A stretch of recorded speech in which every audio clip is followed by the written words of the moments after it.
Bismillahirrahmanirrahim. Bismillahirrahmanirrahim. Assalamualaikum warahmatullahi wabarakatuh.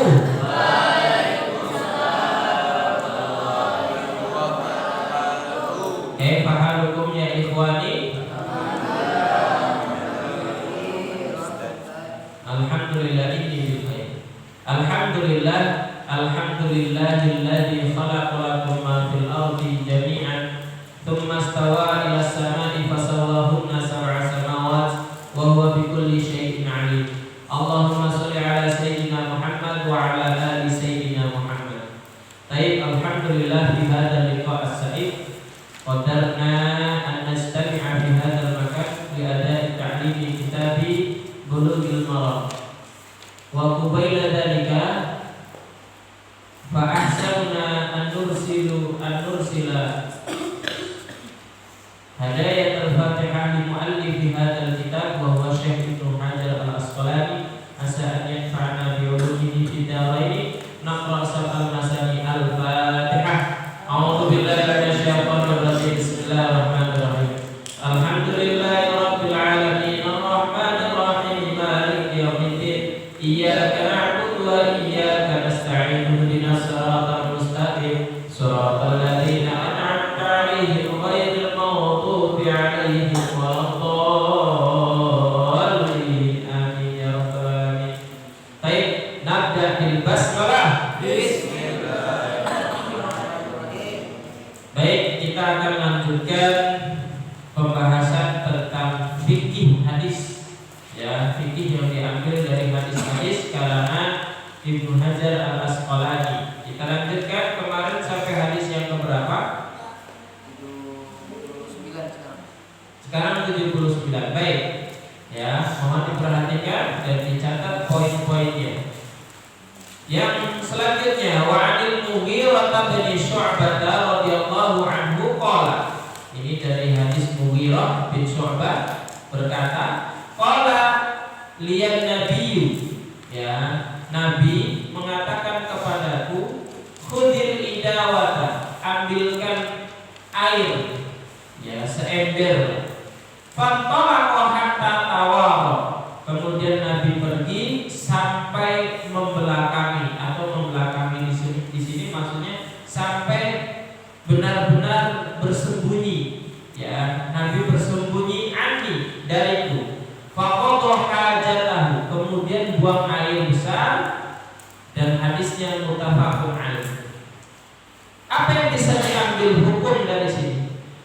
Pertama, Nabi yang sangat mulia ketika mau buang hajat, beliau mengutamakan menjauh dari keramaian, ya, di tempat yang benar-benar tersembunyi. Ini problemnya kalau di zaman sekarang mungkin alhamdulillah hampir setiap rumah itu ada kamar kecilnya. Kalau dulu di zaman Ustadz itu mohon maaf, sering sekali kita temukan mungkin beberapa kampung-kampung di halaman kita, kampung-kampung yang mohon maaf yang masih terpencil itu masih terbiasa buang air di pinggir kali, ya enggak? Ada kali kecil dikasih kayu udah nongkrong di situ. Atau bahkan mohon maaf di tengah sawah, ya, sawah ketika masih lagi kering-keringnya, masih banyak bongkahannya, retak tanahnya, buang hajat di situ, ataupun di empang, ya. Ini sebenarnya tidak sesuai dengan sunnah Nabi. Kenapa? Nabi itu selalu menjauh dari orang, di tempat yang benar-benar tersembunyi dan benar-benar tidak bisa dilihat oleh orang yang lain. Karena buang hajat itu pasti membuka aurat. Ini yang laki-laki, apalagi yang perempuan.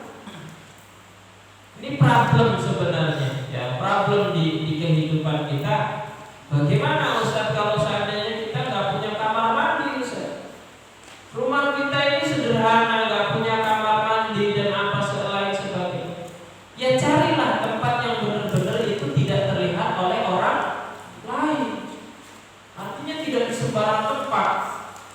Paham ya? Maka di sini diambil hukum ya sunnah Nabi agar mencari tempat-tempat yang sembunyi ketika buang hajat. Selanjutnya, wa an Abi Hurairah radhiyallahu anhu qala. Ini dari hadisnya Abi Hurairah berkata, qala Rasulullah sallallahu alaihi wasallam. Rasul sallallahu alaihi wasallam bersabda, ittaqu al-la'anaini. Ya. Ittaqu al-la'anaini. Takutlah kalian terhadap dua hal yang bisa dilaknat. Bayangkan ini pelakunya dilaknat. Apa dua hal itu? Yang pertama, alladzi yatakhalla fi tariqin nas, yaitu orang yang buang hajat di jalan umum, di jalan manusia. Di situ ada jalan, banyak orang lewat di situ. Kamu buang hajat di situ. Audillihim, atau tempat berteduhnya manusia. Biasa ada pohon, kalau dulu banyak pohon itu kan. Biasanya orang berteduh di situ. Apalagi di Arab itu kita kenal panas. Kemudian gurun. Ya enggak? Di mana-mana panas. Jadi kalau ada pohon besar itu biasanya orang berteduh di situ untuk istirahat. Nah, kalau kalian seumpama buang hajat di tempat itu, maka dia tergolong orang yang terlaknat. Ya, dalam Islam terlaknat. Yang pertama orang buang hajat di jalan, yang kedua orang buang hajat di tempat berteduhnya manusia. Ya, ini tempat berteduh saja nggak boleh, apalagi mohon maaf di rumah orang.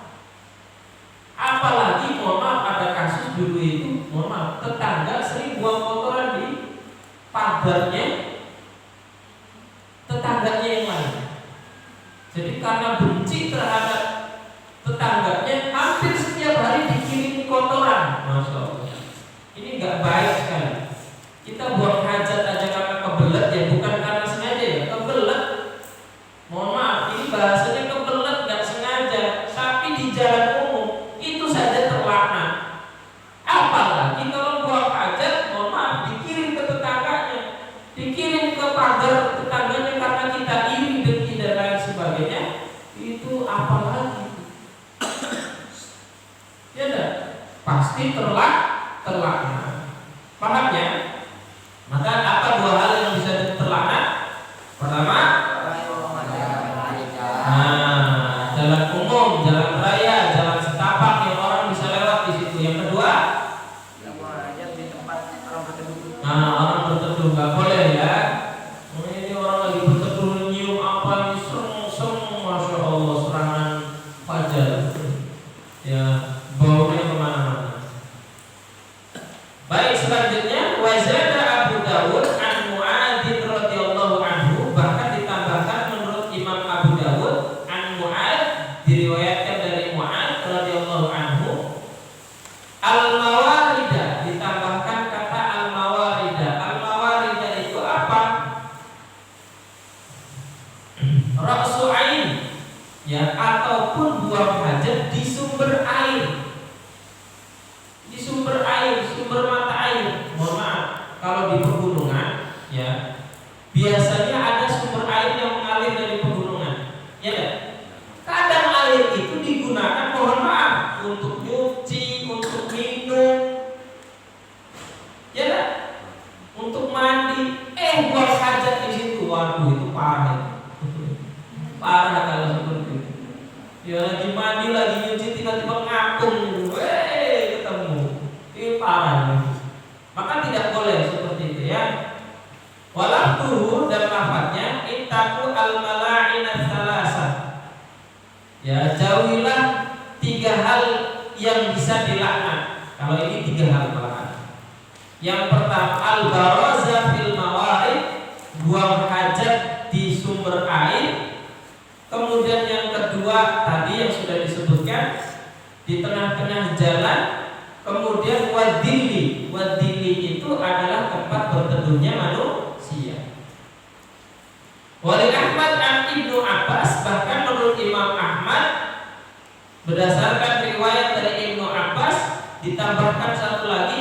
aunak imain. Makna imain itu air yang menggenang. Ada air menggenang, ya kan? Lumayan besar. Kalian buang hajat di situ. Padahal bisa jadi air yang menggenang itu, mohon maaf, kadang diminum oleh hewan-hewan, kadang juga dipakai oleh orang untuk mandi. Air yang menggenang, tahu air menggenang? Tahu nggak air yang menggenang? Ada lubang kecil seumpama bekas galian traktor atau apa, tiba-tiba air hujan turun menggenang di situ. Kemudian kalian buang hajat di situ. Buang hajat di tempat air yang menggenang, kira-kira kotoran kalian itu cepat hilang atau akan lama di situ? Lama, karena menggenang. Kalau mengalir masih mending. Kalau mengalirnya deras, kita buang hajat di situ, itu akan terbawa air dan lama-lama akan hilang. Tapi kalau menggenang, buang hajat di situ, baunya tetap di situ, kotorannya juga nongol di situ, muter-muter di situ, benar nggak? Maka nggak boleh. Wafihima, tapi hadis dua hal yang hadis tadi tambahan itu sanadnya dhaif, sanadnya lemah. Bisa digunakan, bisa juga tidak digunakan. Wa akhrajat Tabrani an-nahya an qada'il hajah tahta al-asjaril musbirah. Bahkan dikeluarkan oleh Imam Tabrani larangan qada' al-hajah, buang hajat tahta al-asjaril musbirah, di bawah pohon yang sedang berbuah. Ada pohon yang sedang berbuah, pohon mangga tuh. Mangga kita lagi berbuah, sebentar lagi makan. Buang air kecil atau buang air besar di situ nggak boleh. Kenapa? Karena biasanya kalau sudah berbuah orang mau panen. Ketika mau panen, masya Allah, ini bau apa ini? Ya enggak? Akhirnya jijik. Ataupun yang lebih kasihan lagi, seumpama orang mau beli ke orang lain, ke kebunnya orang, saya pengen borong ini semua mangganya. Pas mau borong tiba-tiba ada kotoran, saya nggak jadi. Kasihan nggak tukang kebunnya? Padahal yang buang hajat bukan dia. Rugi, kasihan petani-petani itu. Apalagi petani itu sering sekali mendapatkan harga yang murah, tidak sesuai dengan usaha mereka. Ditambah dengan seperti itu lagi, zalim. Orang yang melakukan seperti itu zalim. Wa tafatin nahri al-jari min hadis Ibnu Umar bisanadin dhaif, ataupun pinggiran sungai yang airnya mengalir dari hadis Ibnu Umar tapi sanadnya lemah. Artinya yang mengalir ini bagaimana? Yaitu tadi yang mengalir yang kadang digunakan untuk nyuci, ya enggak? Digunakan untuk mandi. Biasanya di sungai-sungai yang besar itu yang jernih sekali. Karena dulu Ustaz juga sering mandi di sungai itu. Wah, itu Pak Ustaz paling benci itu. Lagi mandi, tiba-tiba ada penampakan kuning-kuning, udah langsung ke atas itu sambil nyimpan-nyimpan. Coba dibawa keluar, kayaknya mau muntah. Ya, diambil, dibawa keluar. Mau muntah ya? Jangan sampai muntah di sini. Baik, ini saja. Berarti dari hadis ini disimpulkan ada beberapa larangan. Yang pertama apa larangannya? Buang hajat di jalan, di tempat berteduh, di tempat sumber mata air, di tempat air yang menggenang, kemudian di bawah pohon yang berbuah, ke pinggiran sungai yang mengalir. Sudah ya. Nah, ini kalau bisa dihati-hati. Insya Allah di zaman modern hampir setiap rumah ada kamar mandinya, dan ini suatu kesyukuran bagi kita. Kita doakan juga semua umat Islam di dunia itu memiliki kamar mandi sehingga tidak terjadi hal-hal yang dilarang seperti yang hadis kita ungkapkan. Dan ini syukran wabillahi wassalamualaikum warahmatullahi wabarakatuh.